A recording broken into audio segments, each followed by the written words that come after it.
I could see that.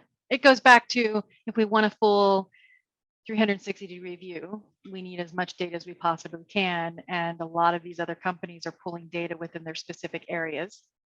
So being able to pull that in to give you different perspectives of the individual. I think what's really important, if you're going to be pulling, like you said, 130 different data sources, are you pulling the right information? Because I always look at it as a cost benefit analysis, right? Mm-hmm. Do all of these data sets give you the critical information that you need to develop a product or provide a service? If they're not giving you critical information, then what value or use does that data have?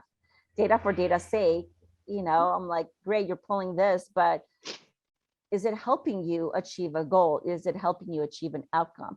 Is it helping make the model better? Is it helping you make the service better?